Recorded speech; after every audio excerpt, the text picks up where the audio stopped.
Hello. അപ്പോഴേ ഇന്ന് നമുക്ക് ലഞ്ച് ബോക്സ് വീഡിയോ ഉണ്ടായിരുന്നില്ല കേട്ടോ. അപ്പോൾ അതിൻ്റെ കാരണം എന്താണെന്ന് വെച്ച് കഴിഞ്ഞാൽ രാവിലെ തന്നെ നമ്മൾ ഹോസ്പിറ്റലിലേക്ക് പോന്നു. ഇന്നൂട്ടിനെ കൊണ്ടാണ് കേട്ടോ വന്നത്. എന്താണെന്ന് വെച്ചാൽ ഇന്നലെ അവൾ ബെഡിലേക്ക് കയറുന്ന ടൈമിൽ അവളുടെ കൈ വിട്ടിട്ട് അവൾ ബെഡിന് താഴെ വീണിട്ടുണ്ടായിരുന്നു കേട്ടോ.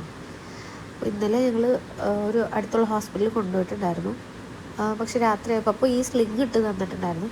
പക്ഷെ രാത്രി ആയി കഴിഞ്ഞപ്പോൾ അവൾക്ക് ഉറക്കമൊക്കെ ഭയങ്കര ഡിസ്റ്റർബ്ഡ് ആയിരുന്നു. അതുപോലെ കൈക്ക് സ്വെല്ലിങ് വരാൻ തുടങ്ങി. അതുപോലെ കൈക്ക് നല്ല ചൂടും ആവാൻ തുടങ്ങിയിട്ടുണ്ടായിരുന്നു കേട്ടോ. അപ്പോൾ പിന്നെ ഒന്നും നോക്കിയില്ല, ആസ്റ്ററിൽ കാണിക്കാമെന്ന് വിചാരിച്ചിട്ട് ആസ്റ്റർക്ക് കൊണ്ടുവന്നു. ഡോക്ടറെ കണ്ടു, എക്സ്റേ പറഞ്ഞു. അപ്പോൾ എക്സ്റേ കഴിഞ്ഞ് ഡോക്ടറെ കണ്ടു കഴിഞ്ഞപ്പോൾ പറഞ്ഞു ചെറിയൊരു പൊട്ടലുണ്ട്, പ്ലാസ്റ്റർ ഇടണമെന്ന് പറഞ്ഞു. അപ്പോൾ അതിന് തൊട്ട് മുന്നേ അവളൊന്ന് സെറ്റിലാക്കാൻ വേണ്ടിയിട്ട് അവളുടെ ഫേവറേറ്റ് ഫുഡൊക്കെ ഞാൻ വാങ്ങിച്ചു കൊടുത്തിട്ടാണ്. പ്ലാസ്റ്റർ ഇടുന്ന ടൈമിൽ നല്ല കരച്ചിലായിരുന്നു.